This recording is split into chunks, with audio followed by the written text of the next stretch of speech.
Hello, everyone, and welcome to another episode of PR Explored. I'm so happy to be here today. PR Explored is a video podcast where we delve into trends and topics related to public relations. I'm your host, Michelle Garrett. I'm a public relations consultant, author, and writer. And I have a guest with me today that I'm really excited to have. 𝘳𝘦 Hunt is here today. Hi, 𝘳𝘦. Hi, thanks for having me today. Yay. I could read your bio, but I would really love for you to tell us a little bit about you and your work and really just anything that you want to share. And then we'll talk about our topic today, which is the customer buying journey and how PR fits into that. So, Cool. My name's 𝘳𝘦 Hunt, in case no one out there has met me yet. I am the CEO and Chief Customer Nerd at Hunt Interaction, which is a consulting firm that specializes in helping recurring revenue companies basically grow their base of customers in smart and efficient ways. My work tends to live at the intersection between customer research, strategic customer growth, and revenue acceleration.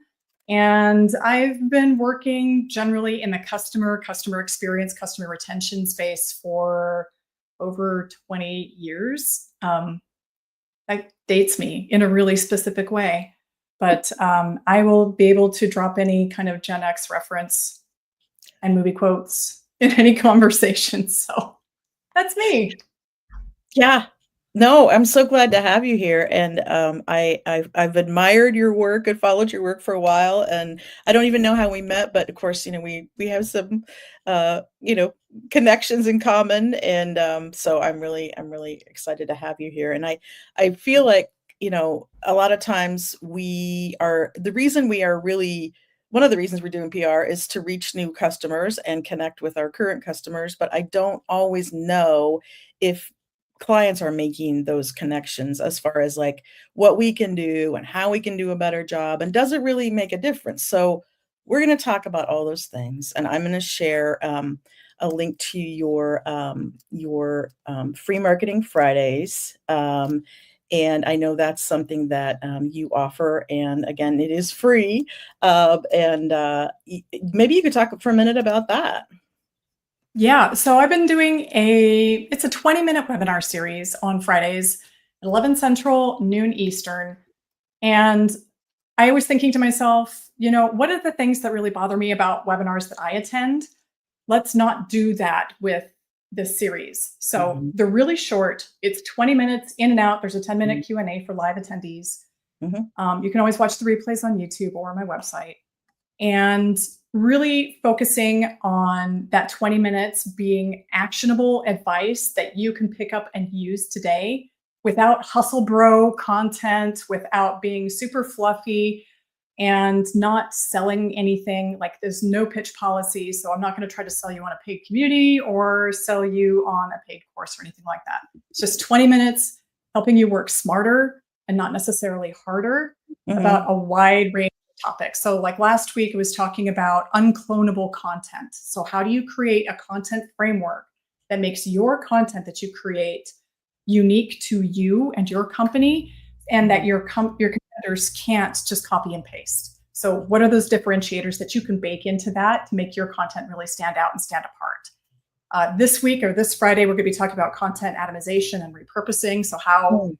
can you take all of that stuff that's sitting dusty in your Google Drive folder and like resurrect it, give it new life so that you're not stuck in content calendar hell? So really, it's just 20 minutes. That's it. I love that topic. I mean, that could be a full-time job for someone. I mean, just, It is. because a lot of times we There's, create content and it does just sit yeah, there. It gets used one time in one platform or exactly. whatever, and that's it. Yeah. Gen Z is calling it clippers. So they'll take Oh, video content and like clip it up into small pieces. But yeah. really, it's the same thing. It's just like you're just calling it something different, but it's taking what you've already put a lot of time and effort into creating and Yeah. making it small and kind of more bite-sized. Think of like the Costco samples that you Mhm. get as you're walking up and down the aisles. Yeah. That's kind of what you're doing to your bigger pieces of content. Yeah, no, I love that. I think everybody should should sign up and attend. So I put the link in the comments. So hopefully people See you Friday. will see that. I know. Um, so with that, I would like to kind of set the stage a little bit here, just because, let's talk about customer growth. What does that really mean? How did you find yourself kind of focusing on that in your work? In both my personal and my professional life, I've always been a customer advocate, standing up for customers, making sure that they're treated fairly. It's kind of led me into a path of not only customer acquisition, but Mhm, customer retention. Like, what do we need to be doing differently in order to keep the customers we've already paid to acquire? mhm, And kind of moving into customer experience. But strategic customer growth is all about not just acquiring new customers, but making sure that the customers you have are happy, satisfied, and either increase their investment in whatever product that they have. So they may like buy a different tier of your software, or they may renew their contract. But not only that, but being so happy with their service that they're willing to refer you to their colleagues, friends, family as right, kind of an unpaid sales force. So that has always kind of been my journey, working with different aspects of customers, mhm, and landing in strategic customer growth is something that is applicable to so many companies right now. Primarily because they think that growth hacking is a way to acquire new customers. mhm, You may acquire like short-term customers, but your customers are probably going to churn out pretty fast if you are taking shortcuts and putting duct tape all over everything and presenting yourself and your solution as something that it doesn't actually deliver on. And if you're mm, not aligning what your product does with what your customers value most. So really kind of making that connection and creating that alignment between what your customers need to make their lives and their jobs better and what you're offering. So that's really kind of the intersection where I'm playing right now. well, it's so much more cost effective to keep your customers, right, than to get, Absolutely. find and win and, get new customers on board. So that's why I think people really ought to be, companies ought to be paying attention and, Customer um acquisition costs are skyrocketing. It takes deal size is, or sorry, the length of time it takes in order to close a deal is getting so much longer if you're in B2B. Mhm, And budgets are being stretched really thin right now. So making sure that you're really aligned with what your customers want, need, and desire from a product or solution like yours is critically important. And you're never, and keeping your customers and keeping your existing customers that you've already paid to acquire is so much more efficient. And a lot of companies kind of they miss out on this because they feel like the acquisition part and the chase of the customers and turning prospects into customers is yeah. the sexy part of any type of go-to-market strategy, when in fact it's kind of the back end of that that's actually the most profitable. Yeah. Yeah, no, I love what you're saying. I think it's so true, and I feel like in a way it's common sense, but it just still isn't really, I don't know if it's, like, commonly, followed advice, so I think it's important to keep, talking about it because I think it's true. It works. Let's talk a little bit about, the gap between what companies, think is driving their growth versus, what's really driving their growth. First thing that comes to mind when I talk about like that gap is they think that they know what their customers want and need. They think that they know their customers better than anybody else, but they've never done any research into verifying that. They don't know the specific decision making criteria that their customers use in order to say, we're going to pick you and not you. That's the first thing that comes to mind. The second thing is that they tend to optimize a lot of their go to market strategy based around vanity metrics. So things like, oh, well, we have 1 million social media followers. Okay. You have an audience size, but how many of them are actually paying you and helping keep your lights on? Right. Maybe probably it's not 1 million. Can guarantee that. So optimizing for things that don't really matter and that aren't necessarily leading indicators of success and specifically customer retention, and in fact are lagging indicators of things that already worked in the past but may not work in the future. And I think that probably the third thing is that they tend to assume that all of their customers are the same. They come from the same background, they have the same values, they work the same way, they went about the buying process the same way, or that they stay the same and the company doesn't have to change anything and they don't have to evolve and adapt as their customers evolve and adapt and become more sophisticated. Yeah. No, I think they obviously are not. I guess I feel like sometimes people are just, companies are just kind of fumbling in the dark almost. Like there's so much that they could tap into, but they're just either like set in their ways or they're just, head down doing their work and they're not really thinking, backing up and looking at the bigger picture. So, Yeah. yeah. Well, so we have to make, let's make the connection to PR here. So, of course, we're, a lot of people that watch are in PR and comms, and we want to talk about, how, like, what should PR people be paying attention to versus, if you're just looking at coverage, like how many pieces of coverage you got and what really, what should they be doing instead, or what's your advice?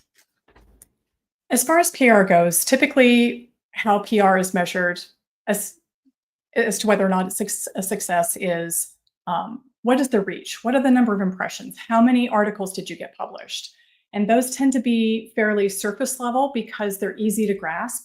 You can say, oh, we were published in 4 different publications this month and with a reach of 1.2 million people. Like that's our potential reach for this article that we were able to get published. Mm-hmm.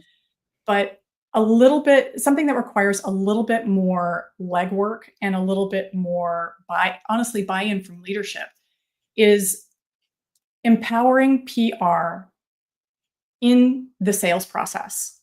And what I mean by that is when PR is aligned with publishing stories that align with the customer journey and the problems and the objections that they're trying to overcome, and having those insights that they can use in order to inform what they are doing, they can directly impact the sales pipeline.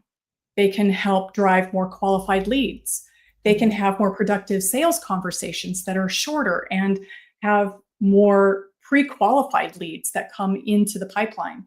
And when PR is really successful and empowered to actually put these measurements into place, you can see and tie PR efforts into shortening a sales pipeline. And like this doesn't happen overnight. This happens over a course of months and quarters. But when you start publishing and working with sales teams and marketing teams and customer success teams in order to drive those content topics that feed the right types of customers and push them into the pipeline, you can help make them pre-qualified, empower your sales teams to have a lot more productive conversations and really shorten that sales cycle. So those are the things that need to be measured. And again, it's harder to do. And you just can't pull it down off of a dashboard and just say, hey, look, here's what PR did. It takes a little bit of time, and it does take buy-in from the leadership teams because it does take patience, because it's not going to be something that just happens overnight. It's an investment. But PR is an investment that should be made. It's not just a function with a lever that you pull and you're like, congratulations, we've done PR. It's like, no, this is a valuable sales tool when it's used correctly. But a lot of companies don't have the patience for it. They don't have the guidance to do it properly. They don't have the insights in order to feed the topics correctly. And they don't have the customer information in order to understand which channels to be in, which publications their customers are reading. Right. What types of buying committee members are reading those publications, and how to get in front of them and empower those members of the buying committee with the information and the tools that they need to take back to those discussion conversations about which solution we should actually buy. Yeah. So it's not so much as how much should you focus on reach or how many publications. That's important on a surface level, but there's a lot more opportunity if you dig in a little bit deeper. So And many especially things. there's so much justification right now. Everybody is focused on ROI. What's Right. the ROI of PR?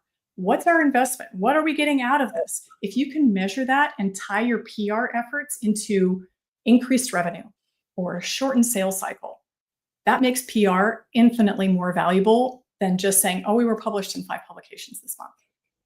Yeah. No, so many things you said. I mean, PR is not an overnight, type of tactic or approach. It does Yeah. take time and patience. And I think that's another thing. A lot of times, companies aren't really willing to. SEO takes time and patience as well, right? Yes, And right. I and mean, a lot even of like you. generative AI SEO takes time and patience as well. But for some I reason, know. PR isn't afforded that same level of patience. It seems like a disconnect. Yeah.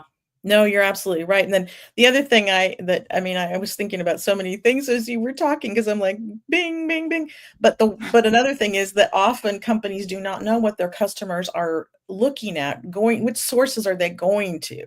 And they think like being Mhm. in the Wall Street Journal is the thing, where it really is, Mhm. they're probably looking at a trade publication more likely than not to find, to research, vendors or look at products and solutions. And so, I mean, being in B2B, I try to really hit home on the importance of trade media because, of course, people that are writing stories for the Wall Street Journal are also looking at the trade publications in the space if they cover that industry or whatever. So that can also lead to something there, but you don't want to solely focus and put that as the measure of success because honestly, Right. I don't think that that's always the thing. So, And I mean, let's be real. Getting the Wall Street Journal, that's a badge of honor, right? You're like, "Ooh, look at that." That's something that you can kind of hang your reputation hat on, but it doesn't really drive a lot of revenue. Or it may not drive as much revenue is as if you knew that the person who is doing all the legwork for the decision mhm, making is mhm, looking at this one particular trade magazine or this trade publication and is mhm, pulling all this information and is actively calling or talking to the people who are featured in those case studies for recommendations and for referrals. mhm, So, like, yeah. And let's be clear, there's a difference between getting this information and getting those channel insights from your paying customers versus doing audience research. okay, Audience research may get you in the ballpark. Like, oh, we right, need to be looking at trade publications instead of mass media publications. mhm, Okay, that's great. But when you talk to your customers and you pull out those specific insights from them, you could say, where did you hear about us? Where did you find out about our competitors? How did you discover it? What was your buying process like? What was mhm, your discovery process like? And mhm, where did you go for that information?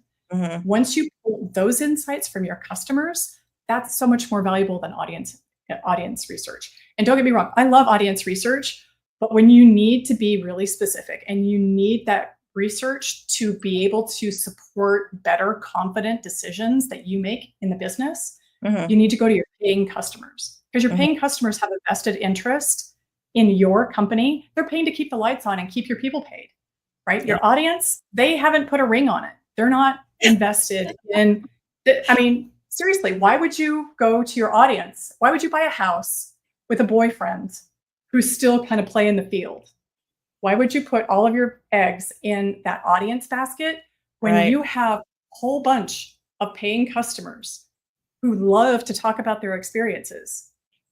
And you can tap into them and say, "Hey, how did you find us? What were you doing?" And get that really specific information and guarantee there's a gold mine of information there if you know how to pull those out and quantify them. mhm. You need to know specifically what channels your buying committee is looking at and the content that they're consuming in order to get in front of them with messages that resonate. Wow. I I'm gonna I be know. taking notes and listening to this myself when we're done so I can You give pull me a out. soapbox, I'm going to go. No, I mean, it's so you're dropping a lot of gems, and here we have a comment from Allie Jameson. Let's look at that for a second. I'll put it on the screen, and I will read it. Completely agree with all of this. And one of the things I'm also focused on is customer advocacy and pushing reviews. So when new leads come in with the source listed as review sites, it's incredibly rewarding, especially when I track those deals and they close. Then you can tie your efforts to ROI.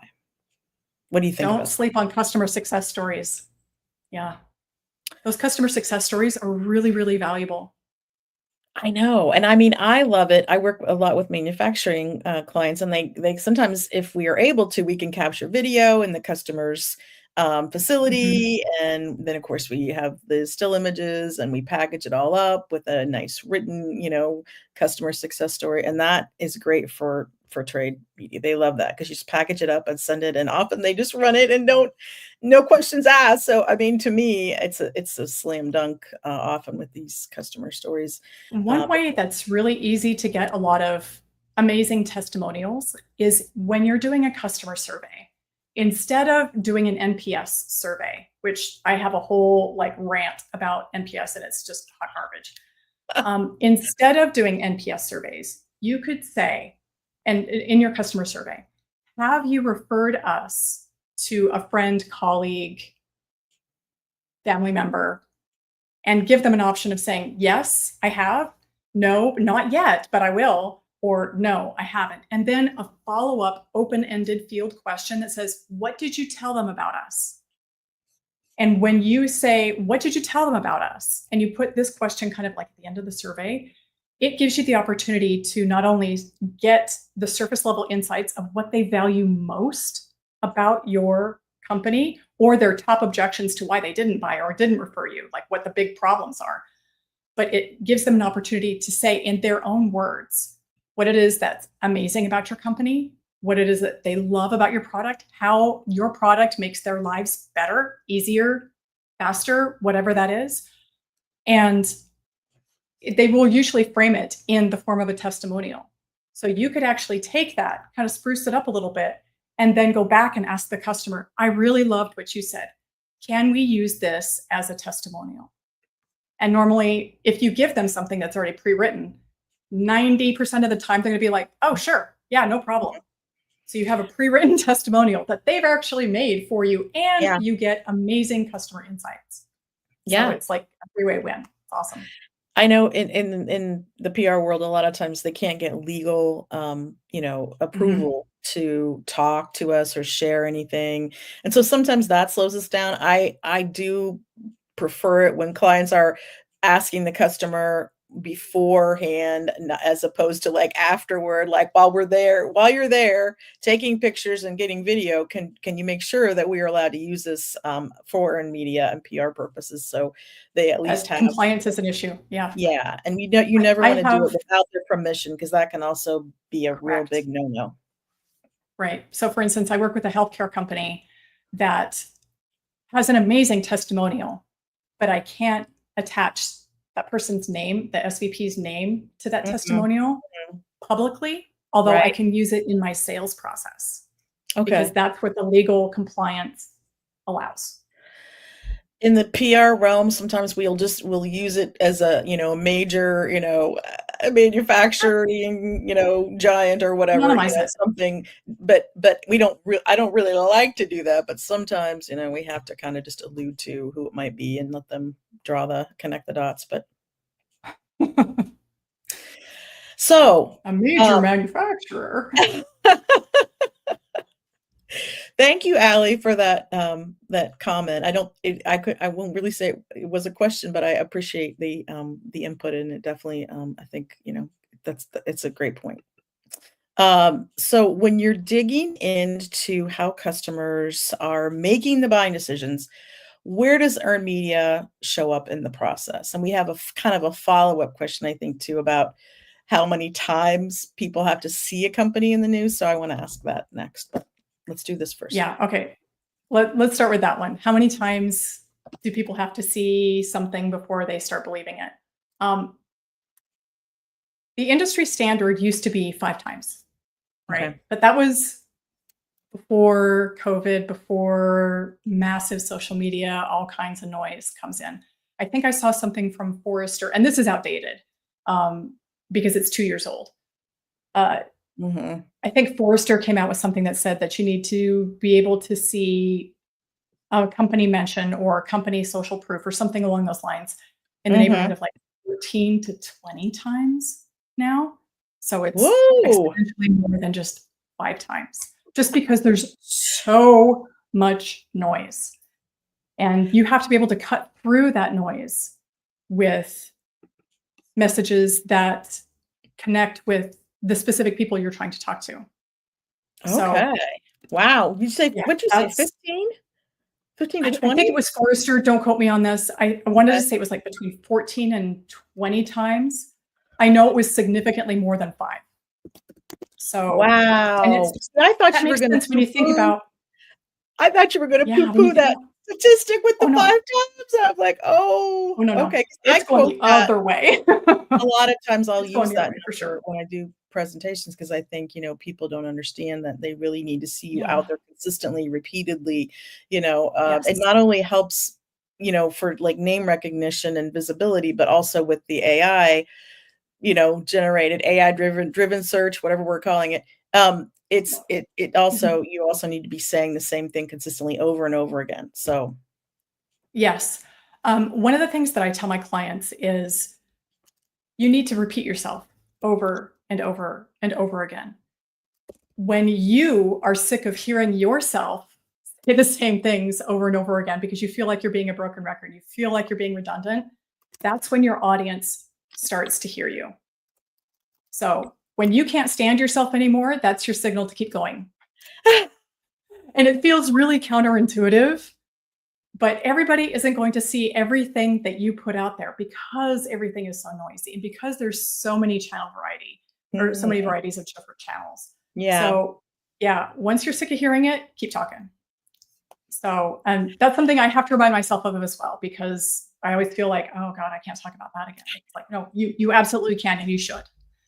Well, we're So, so but close to what we're doing, so to us, it sounds like, not again, but, like, I know not everybody is paying attention to every single thing that we share right. all the time, that's not possible. So, yeah, it's a good, reminder, and I think, before we started today, we were talking about Christopher Penn's advice about kind of repeating, the same description of yourself, in Mhm. every single thing you do, and I was just talking to a client about that yesterday, because, like, with press releases, of course, we have the boilerplate, we have a company that is, a leading provider of blah, blah, blah. I know everybody used to think that was like kind of, whatever, but now I think we're seeing it's really important. So Yeah, I don't it is. Yeah, just keep repeating yourself for sure. Back to like your original question, which was like missed opportunities. Um, Yes. so PR typically supports the way we traditionally think about PR. It supports the awareness phase of kind of the buying cycle. So this is a new solution. This is a solution that meets your problem. So it hits awareness specifically around solution awareness and product awareness. That's where PR historically has really shined. Mhm. But there are also a couple of missed opportunities. So typically, when we think about PR, we're also thinking about trying to sell somebody on the benefits of a specific product. So that's features and that's capacity and that's capabilities, those types of things. But we also need to think about PR helping to combat the status quo. So in that decision making process, Mhm. sometimes there's so much friction built into changing from one solution to another, the Mhm. switching costs. Like think about when your debit card gets compromised and you have to get a brand new debit card and all the websites that have your debit card information on it or your credit card information and how what a pain that is to Mhm. reset all those up. That's switching costs. So one of the things that PR can really focus on is helping combat that switching cost and Mhm. really driving home the benefits of moving away from the status quo or Mhm. not choosing anything at all, like, oh, this decision's too hard. I'm just going to stick with what we have, and Right. helping overcome a lot of that friction in order to smooth that buying process. So that's things like proactively identifying objections and countering those objections and Mhm. really taking what makes your solution different, not from a features perspective, but based off what your customers say Mhm. makes your solution different and repeat that back to your prospects so that you're basically tapping into your, again, your existing paying customer base for Mhm. all of your messaging points. Like, what makes this special for you? Oh, well, we really like this, this, and this. It helps me do all of these things so much faster, and I don't have to think about it. Oh my gosh, that's an amazing message point that we need to carry over into PR, because it helps overcome those switching costs and lower those objections in order to make that sales process a lot better.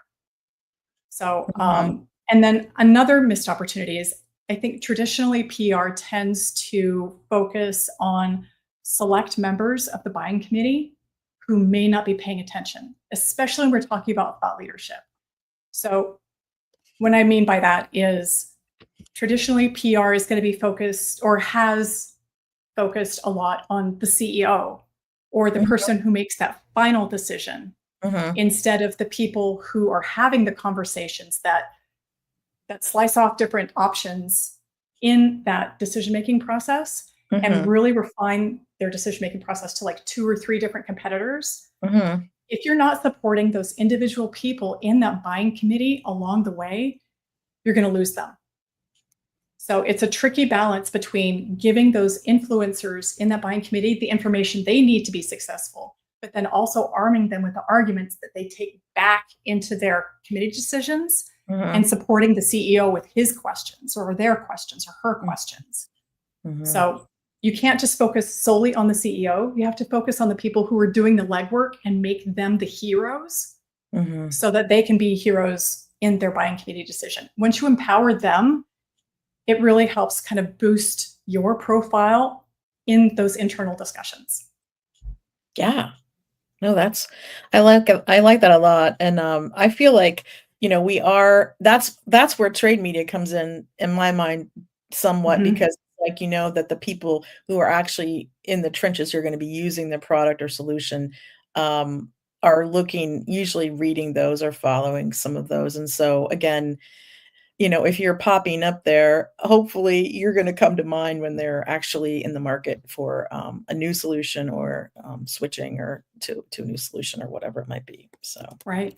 And when you capture the words and phrases that those people use regularly, you can use those, it's called voice of customer data. You can use the words and phrases that your customers use to describe your solution or the benefits that they get from using your solution, and use those as messaging points in your PR efforts as Oh, I well. love that. That's going to get heads nodding, and that's going to get people saying, "Oh my gosh, it's like they were right here. They know exactly what I'm talking about." They know what we're Mhm. dealing with and how to make this situation so much better. We need to seriously look at these people. Yeah. No, I think that's very meaningful versus just, the comms folks sitting in a room and trying to blindly come up with, Hmm. what's gonna move the needle. Because I mean, honestly, if you're not out there in the trenches Yeah, and that's why I always feel like PR should be, tuned in, tapped into what the sales team is hearing when they're out in the field and things like that, because I think absolutely. sometimes we don't really bring those folks in, and honestly, they're really important, to, have that open dialogue with them and we can help support them, but then also we Mhm. need them to be feeding us information because 'cause they're the ones out there Mhm. actually talking to customers day to day and know what the pain points Exactly. are and all that, so, Don't overlook your customer success team as well, yeah. because your customer success teams are responsible for making sure that your customers stick around.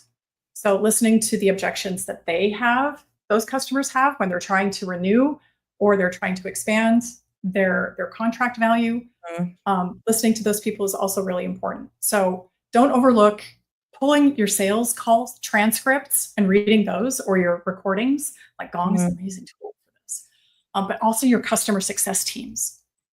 So you can't just completely ignore the people who have already paid you money. So mhm, really tapping into those customer success teams, especially before the point of renewal, and what their communication looks like and how they're actively supporting those customers before they have the opportunity to renew.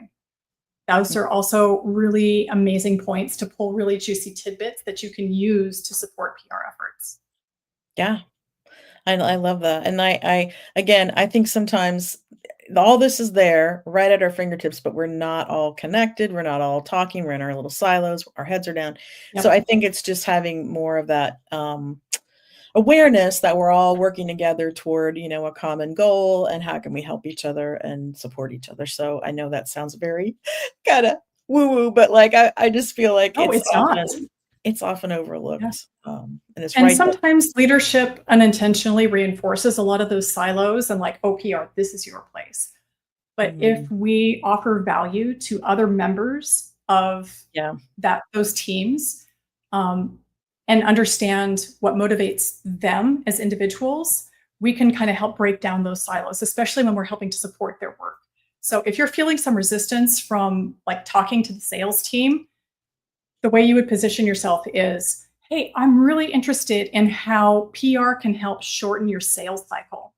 Yeah. Do you have a couple minutes to talk to me? Like, what is the one thing that your sales team really wants? And how is PR connected to helping them get that? Mhm. So use that as the carrot to start conversations. Once you have conversations, you have an open door and you can communicate back and forth and bring them into the loop. Treat your sales team like they were a customer group. So Mhm. communicate with them regularly and give them updates. Ask for their feedback. You don't have to take all their feedback, right? Because obviously we all have jobs to do, but influencing your job with the feedback that they're getting in real time. Mhm. So if you want to break down those silos, find a clever way to do it, especially if your leadership's not like, hey, we need to break down our silos. Um, there's clever ways to kind of get around a lot of those different barriers that you're running into. Yeah, and again, I just think a lot of times it's just, everyone is so busy and they're just going about Mhm. trying to manage their inbox and go to meetings and like nobody's I feel really it. integrating and like talking to each other. So Yeah, because sometimes it seems like more time than it's worth. But if you think about it this way, if you have two conversations with your sales team, and they give you an insight into how your customers or your prospects are changing their behavior, and you're able to adapt to meet or even help prevent negative behavior in the pipeline, that's mhm. going to make your life a lot easier. It's going to make everybody's life a lot easier, and you're probably going to have better success overall. So try it Yeah. out. It can't hurt to try. It can be a hard sell sometimes though, I know. It can be a Um, hard sell. I mean, I used to do customer service a long time ago. Okay. So I mean, but that's why I think sometimes I think about those people that are out there, doing that, talking to the customers Mhm. more often than maybe, other, my clients are thinking about, just because I have kind of lived that life and I know like, what the value of that is. And yeah, it's pretty insightful when you look at it and really pay attention. So Yeah. I think we maybe talked about this a little bit, but how can Mhm. PR teams use what they know about their customers to figure out where those customers are actually getting their information versus where we might think they're getting their information? Yeah, you need to ask them. There are a couple of different ways, and that seems like a really kind of no-brainer response that's Mhm. not really actionable. Um, Because the truth is that a lot of companies feel a lot of resistance when they hear, "Just talk to your customers." It's like, "Well, where the hell do I even start with that? Like, what do I do with that? That's not helpful advice. Mm. Just talk to your customers." A couple of clever ways that you can do this. A lot of a lot of companies have a lot of resistance internally to doing like a 6-month long research project. Totally get it. Totally understand. There's scrappier ways to get this information. First of all, again, we talked about listening to your sales calls or talking to your sales teams and your customer success teams and using those transcripts. You can look at those for specific things. So, what channels do they mention? Are there publications that they mention? Are there worries that they mention or objections to purchase that they mention? Like, keep track of those and keep a tally of what those are so that you can go back and refine them. You can do other things like you can send out a customer survey, a qualitative customer survey. Qualitative takes a little bit more effort to kind of parse through those responses, but the Mhm. information is so much better. And what I Mhm. mean by that is, what was your buying decision like? And using kind of more of a jobs to be done type of survey approach with open ended fields to let your customers talk about it in real time. You might also be able to tag along to a customer success call and be able to ask one question. and just kind of like pop into that conversation with the customer success team. Like, oh, you know what, we have someone here. Would you mind if she has one question for you? Would it be okay if she asked you that question? And honestly, if I had that opportunity, I would say, have you been able to, have you referred us to somebody? And if so, what did you tell them about us? And just let them ramble, because that's like a gold mine of information. Mhm. But um, really, when it comes down to PR, understanding the key things, where they're getting in their information, but you have to ask them. So again, Mhm. customer surveys, support tickets, customer success calls, sales Mhm. calls. Those are the places where I would look first. Mhm.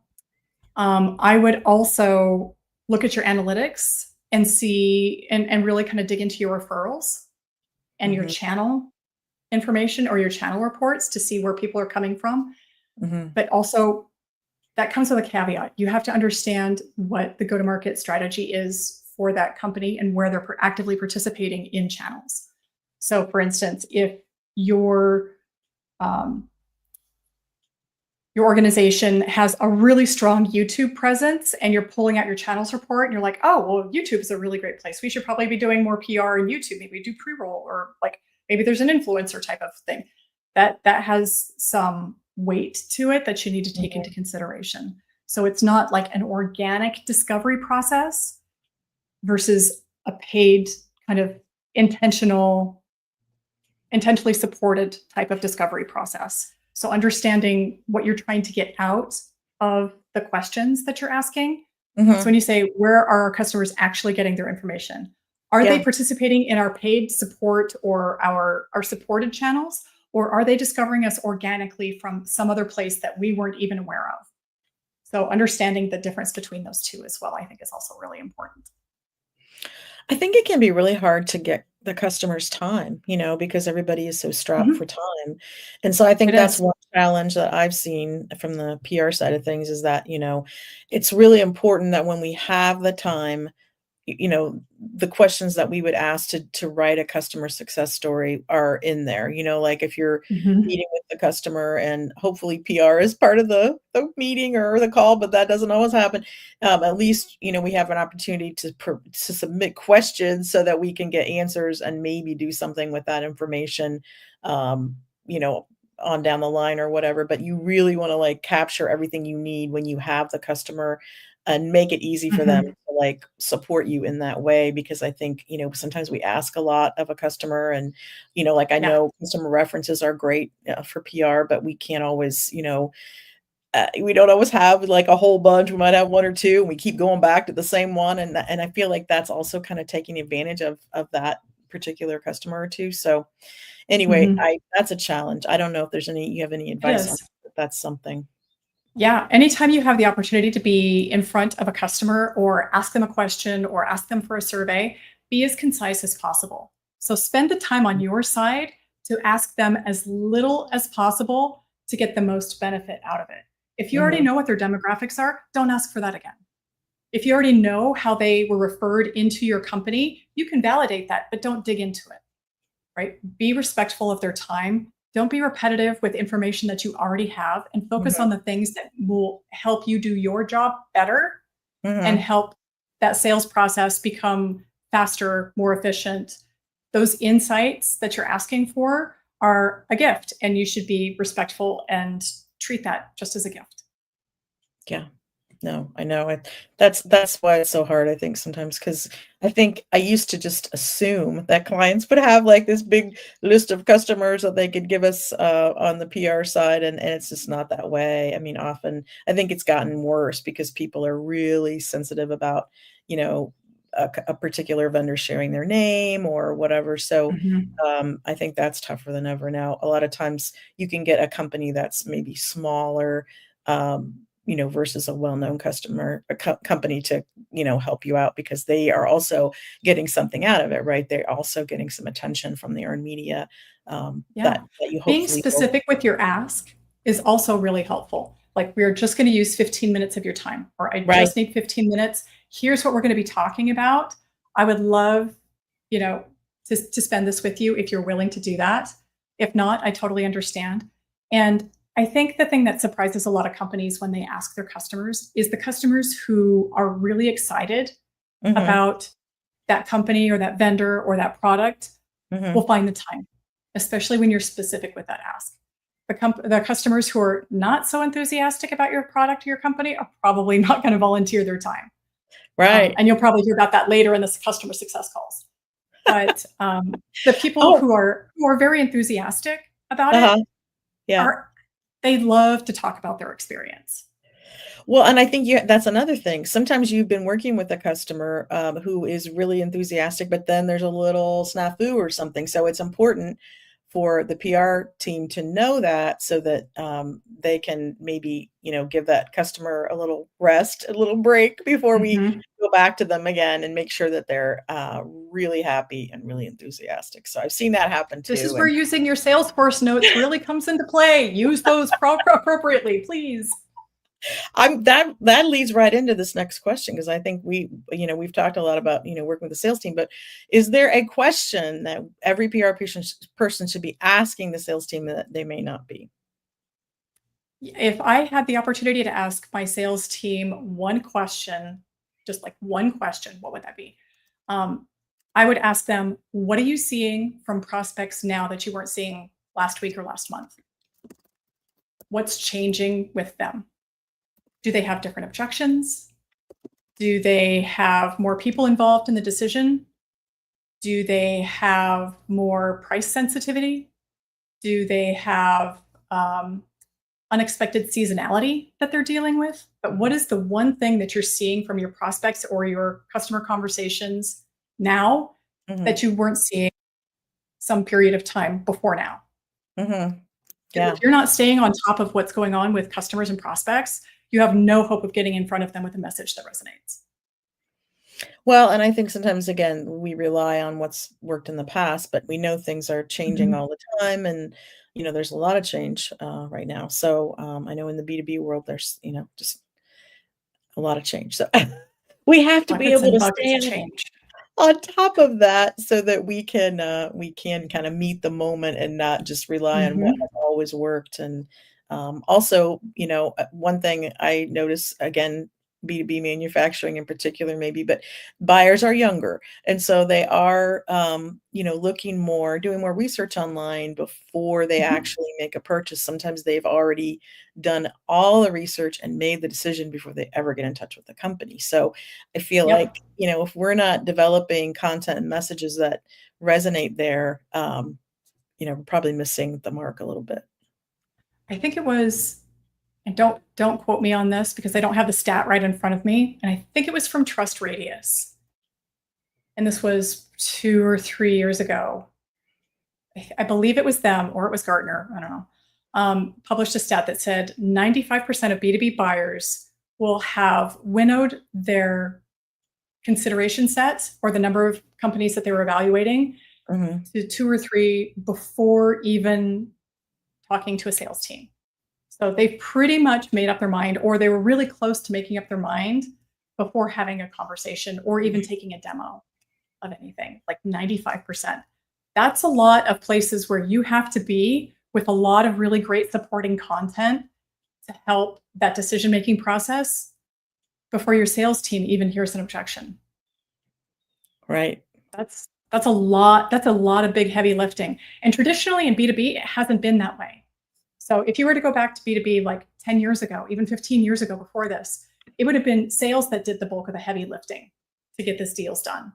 But now it's more marketing and PR and the front end of that decision making process instead of kind of the final awareness, most aware with high intent to purchase part of that conversion funnel. Mhm. And a lot of companies haven't recognized that yet. They're still leaning really heavily on their sales teams in order to kind of get those deals done when the sales teams are like, look, we're only talking like 5% of the people out here. Like the pipeline's not as full as it should be and the quality's not as high. So what do we do? And then marketing gets blamed for that and PR gets blamed for that. And then there's this really terrible dynamic that happens. So I that makes know. the case for more closely tied integration between those different teams. I really So think that would solve so many problems, less siloing and more communicating and integration, but yeah.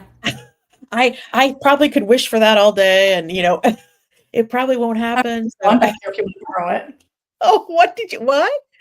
I have a Oh. magic wand back here if you Oh, want to yeah, borrow it. I You can know. like wave it, make it I kinda happen. keep mine right also because That's people brilliant. you can wave the magic wand and have it be like, fix all the problems with PR. It's like we're putting the Band-Aid on Yes. now, like, whoa, I I can't. I think we have the same magic wand. Well, it used to be my daughter's, and she was cleaning out her closet as she got ready to go to college, so I'm like, "That's not going in the Goodwill box. That's staying with I you. have a use for this." Anyway. Mama needs a magic wand. Mhm. I might have I to got wave mine it at at Oh, I got I mine a couple years ago at MACON, which is the Marketing AI conference oh, in, Cleveland. I got it from a vendor, and I can't remember what it is. I'm so sorry. But I saw that, I was like, I need that. Can I have one of those?" And they were like, "Yeah, sure." I was like, "Yoink, you're coming home with me." I know, I look at it, like, every day, and I've been waiting for a chance to actually, use it, so here we go. We're using it today on the show. Anyway, Hooray. and it's got sparkles on it too, but maybe we need that. Yeah, I don't we all need some sparkles. help us or not. Here's a question, if if a company is trying to kinda switch and go after a different market or different segment of a market or something, how do you think PR plays a role in that? What would you say? PR plays a really critical role in that. So hopefully the company has done enough research into customers and their preferences as they move into that new market. Obviously, they're not going to have a lot of customer information to pull from and customer data to pull from. So some of it's probably going to be assumptions. But building off of that and helping PR message as effectively as possible why that new market is opening up, what the benefits are, why customers should trust them when they're either making a pivot or opening up a new market or going up market. It's really critical because awareness really needs to be built around that decision and understanding how that decision plays out for the benefit of existing customers as well as new customers. So existing customers are also paying attention to PR. If you're playing your cards right and you're in the channels where your best fit prospects are spending time, your best fit customers are probably there too. So they're also understanding exactly why you're making the shift and why you're making this move. They're also going to be consuming a lot of the PR content that's out there. So really, again, it all comes back to understanding your customers and what they want and how your product, your service, your offer aligns with meeting those particular needs. And again, it's not features because anybody can go out and build features. If you have a software development team, you can go out and build a new feature over the weekend and launch it. Right? Mhm. That's not a competitive differentiator. The competitive differentiators are what your customers value most about your product or service and using those in order to help stand apart and kind of build on your existing foundation to move into a new market, to move into a new space, or to make a pivot to serve customers in a different way. Good But answer. if you're not aware of it, like it's going to be a complete and utter surprise and shock to people who are experiencing it. So obviously you don't want to just kind of hit somebody upside the head with a business decision. You want to make sure that they're well informed, that they're on board, and that you show that you're supporting them as you make a transition. Great. Great advice. We have another comment from LinkedIn, and I can't see who made this comment. Sometimes that's a StreamYard thing, so I apologize. But I would just like to validate the point that Sunny made earlier about cutting through the noise. I literally posted a poll yesterday asking what was the number one challenge PR pros faced in 2025, and the majority voted for cutting through the noise to reach customers. Yeah, So there you go. it's hard. Yeah. It Even is cutting through the noise on LinkedIn right now is really hard. I post on LinkedIn pretty regularly, and a lot of people have been kind of complaining about this, but like the reach isn't as big or as strong as it used to be. true. Um, and I don't know if it's an algorithm thing. People are blaming the algorithm. People are blaming all kinds of different things. But Yeah. honestly, it is so noisy, and it's just hard to cut through. So Yeah. you have to find your points of differentiation. What makes you stand out? What makes you different? Is it a point of view that's unique that you have? Is it a customer service team that's uniquely qualified to support your customers? That's Mhm. a really key differentiator. And how can you bubble those things up to the surface so that you can kind of stand apart from your competition? Yeah. That's true for me as like an individual, but that's also true for a B2B company or even a B2C company who's selling a commoditized product. I just have a belief though, and I do think the LinkedIn is wonky right now. You know, I agree with what you said. I just feel like the people that are that want to find you, that are looking for you, are probably going to be the ones that find you, even if you don't get a million people liking and sharing and commenting on your post. I think people get too hung up on that, but it is kind of Mhm. just weird to me how it it seems to change. You know, just like other things. As soon as you figure it out, it's like, oh nope, we're going to change it up now. So. Just Um, kidding. That's frustrating, but anyway, the Mhm. people hopefully if you're posting, consistently with, your messages and your differentiators, the people that are looking for you will find you. That's how I look That at I it. mean, but that also speaks to awareness, is continuing to show up Yep, with a message that's consistent with a brand that has some type of a reputation associated with it. If right. you're not continuing to show up, you're going to be lost because there is top of mind awareness is really Mhm. important. Yeah, And it's not even so much like when you do show up, you have to stand apart, but yeah. having that reputation and building that reputation for doing XYZ in a Mhm, different way mhm. that your customers love, Yeah. that goes a really long way. And PR needs to support that and continue to support that brand awareness over time because it does add up, even though it's harder to measure. I think people are kinda throwing up their hands a little bit, so I don't think that's a good strategy. Like, some people are just like, "Oh, I'm not gonna post. No one sees it, I'm not gonna post." I don't know. I They see say it, even if they don't engage, they still see it. Yeah, And yeah, the lurkers are still a thing. I have 2 more questions, we're running powerful. out of time. I wanna ask you Okay. though, and we've kinda talked about this a little bit, but if budgets are tight, what would you tell a leadership team that's questioning whether PR is worth the investment? Because I do think PR gets overlooked as, They do. part of marketing often, so Yeah, PR tends to be viewed as optional, a nice to yes. have, instead of something that's really essential. And honestly, it's kind of become um, a self fulfilling prophecy because PR tends to produce measurements that kind of land in vanity metrics, and it's hard to connect that to revenue. So Mhm, that kind of goes back to the conversation we had earlier about really focusing PR on connecting with your sales teams, understanding your customers, using those things in your messaging in order to help kind of shorten that sales pipeline and mhm, create pre-qualified leads that hit your sales team so that they mhm, can convert faster. mhm, Again, that's not something that just happens like with the snap of the fingers overnight. And it does take a little bit of time and a little bit of effort to make those connections and to connect those dots. But if mhm. you can connect PR efforts to revenue, that makes the argument for keeping and supporting PR in a meaningful way a lot easier. Mhm, mhm. Great. This is the last question. If you Okay. have another minute, I wanna ask this question.